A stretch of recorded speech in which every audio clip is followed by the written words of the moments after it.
So, what a week, man. What do you think of the Brills' decision? I thought it was bullshit. Did you? Yeah, I thought. Listen, we're always in this position. I'm no fucking judge, man, but I don't know. I thought Brills won the fight. But you know what? Guess what else I think? I think Brills kind of knocked Little Nog out at the end of the second round, and he should have fucking went for it when Little Nog was hurt. And you can't leave it in the hands of these judges. I mean, that's you always hear me saying it, and guys keep doing it. How many days? What day are you starting the filming of the next season? I think it's next week. Oh, really? It's Wednesday, I think. Yeah, next week. They report next Wednesday is what the series said. Oh, wow. It's going to be interesting. Yeah. Interesting. I mean, do you have, is it, early December or late December where you figure they're going to fight, or is it too early to say? Who? St. Pierre and Josh. Yeah, it'd be. What the hell is it? It's December. I don't know. It's December sometime. Yeah. In Q&A the other day, you kind of mentioned that maybe Pittsburgh was a realistic option. Was it like kind of throwing it out there, or does it really look it really is an option. Yeah. Does it look likely, or just kind of on the table? Could happen, yeah. Yep, could happen. Was it Pittsburgh or Toronto? I'd love to have it in Toronto. That's where I'd love to have it, but Pittsburgh works too. I don't really move my shit. Yeah, I talked to him. No, yeah, I think he was here for the expo. Everybody's here this weekend. You know what I mean? Jake Shields was here too. We know you're interested. What about the car? Was he interested at all? He asked me if we could talk. I'll talk to him. Yeah. Sure. How about the Shields update? Is it still under that contract? Yeah. Because you keep saying you're not really sure what it is. I'm not. Here's the reality. I can't talk to him while he's under contract. We don't play like that. We don't do that. And I don't think it's rocket science. Everybody knows he doesn't want to be with them anymore. They suck and we don't, and he's coming here. Dana, can you talk to us about the evolution of the English fighters? I mean, you're seeing John Hathaway, Michael Bisping. I mean, the other thing, you know what tonight said a lot about. We're always talking about how none of the English guys have any wrestling. Diego couldn't take him down, man. And Diego's game is wrestling. And that kid had great takedown defense. His hands look good. You could tell. I mean, I think if it wasn't the kid's first big fight, he probably would have went right after it and stopped Diego. The other thing is, Diego has an incredible chin and amazing skin, man. The elbows he got hit with and never got cut. Big shots he took. And you saw it in the BJ fight too. Diego's a tough guy. Do you think he made a mistake coming back up in weight? Yeah, I don't think Diego belongs at 170. I think, it's easier to be at 170. He looked soft tonight. Is that something you'd express to him directly, or do you stay out of that? I stay out of that.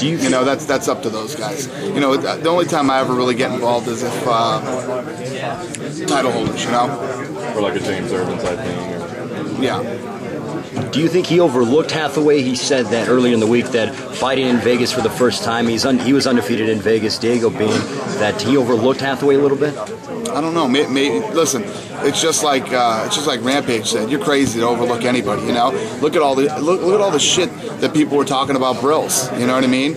About Joe Silva and Brills. They made this bullshit fight for Nogueira and da da da da da.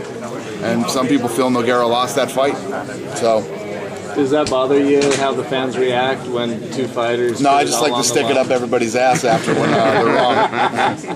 After the last Ultimate Fighter, are you still open to the idea of Tito fighting again with like a fused back, fused neck? Well, listen, as long as a doctor says he's safe to fight and healthy enough to fight, I mean... They do amazing things these days, Look at Kurt Angle. I mean, that guy's still wrestling. Well, that may not be the right example. The guy's still wrestling, man. He's a great wrestler, but...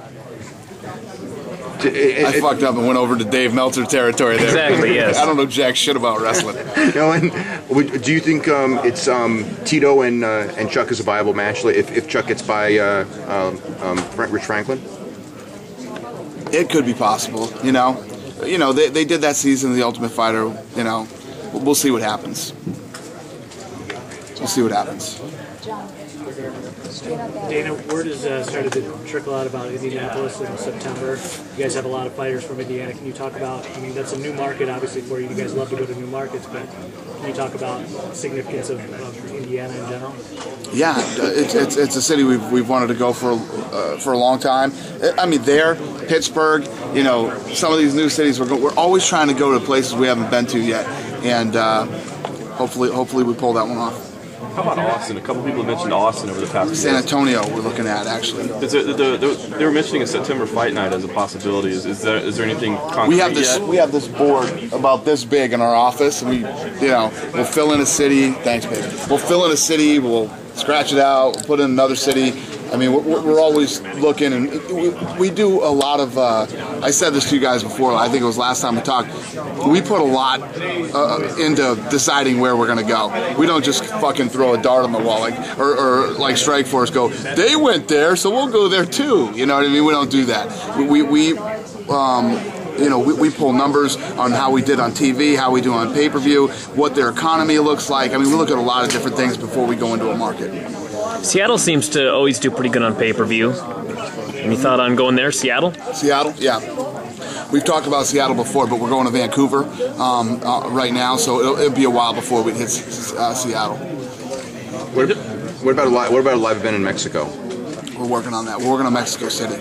We're actually opening one of the next UFC gyms. It's going to be in Mexico City too. Oh, really? Yeah, real soon.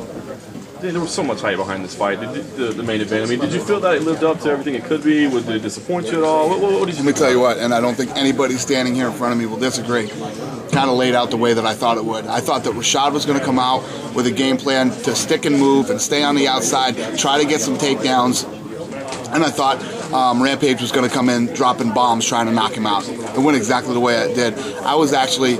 As the fight starts going, you start thinking about things. I was surprised Rampage didn't try to shoot himself and try to shoot on him and take him down. But it played out pretty much the way I thought it would.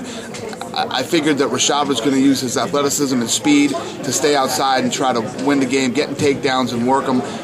And I figured that if Rampage could catch him, he might catch him and knock him out. And he had his opportunity there in the third round, was it? Yeah, third round. Yeah. I thought that fight was going to be over right there when he had that top position. But Rashad got out of there, When a guy fights a smart fight like that, because I think that's what it was, a smart fight, Yep. and you're hearing the boos, and oh my God, Listen, let's go. Big, you believe me, I'll be the first one coming out blasting. Rashad fought the exact fight I thought he would fight. He fought a smart fight. What's he going to do? Go in gunslinging with Rampage? You'd be crazy to do that. There's a difference between this fight tonight and the fight that I was mad about in Abu Dhabi. Big difference. What about Duffy? I mean, obviously there was a great comeback by Russo. That's the great story there. But the odd kind of story was Duffy looked great. Well, he looked good, but he looked continued great. to back away and reset instead of. Well, he looked like he'd scoring instead of. My take on that was he didn't want to get close to that cage. He didn't want to give that guy any opportunity to try to take him down. But even when the guy grabbed onto him, he was just flicking him off and throwing him off like nothing. That was one of those. That's one of those things that guy's going to be bummed out about forever.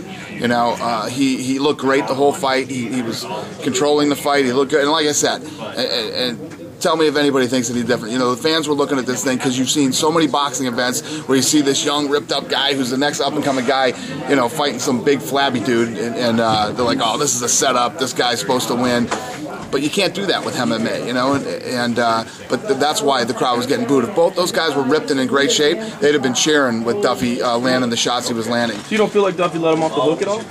I honestly think Duffy's last fight was 7 seconds. You know what I was thinking? I was thinking this is a good fight for Duffy. He's getting the work, he's getting the time in. It's a relatively easy fight for him. He's defending the takedown, and then boom, he got clipped. Do you agree with Rogan that it was the biggest comeback in UFC history?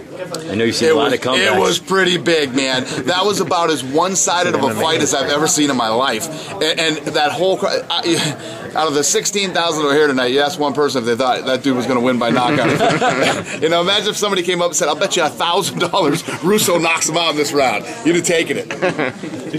So it probably was one of the biggest comebacks ever. Did you disagree with the Nogueira-Brills decision? I thought Brills won the fight. I'm always disagreeing with the judges, man. I just need to shut up. I'm not a judge. And I said earlier to these guys, I also believe that Brills had the opportunity to knock Little Nog out at the end of that second round. He hit him with like 3 punches in a row, and Nog was out on his feet.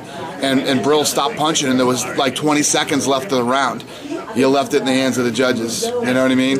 How difficult is it with Rampage or with other guys, dealing with the fact that they get enough notoriety, they get some movie offers, and then you've got a schedule and main events to put together at the same time. Yep. Yeah, it's tough. Listen, I'm willing to work with anybody. I'm actually proud of the fact that Rampage made such a good movie. And like I told you guys, I've been hearing from everybody that he did a great job in it. And there's no doubt that it's going to be a big hit this summer.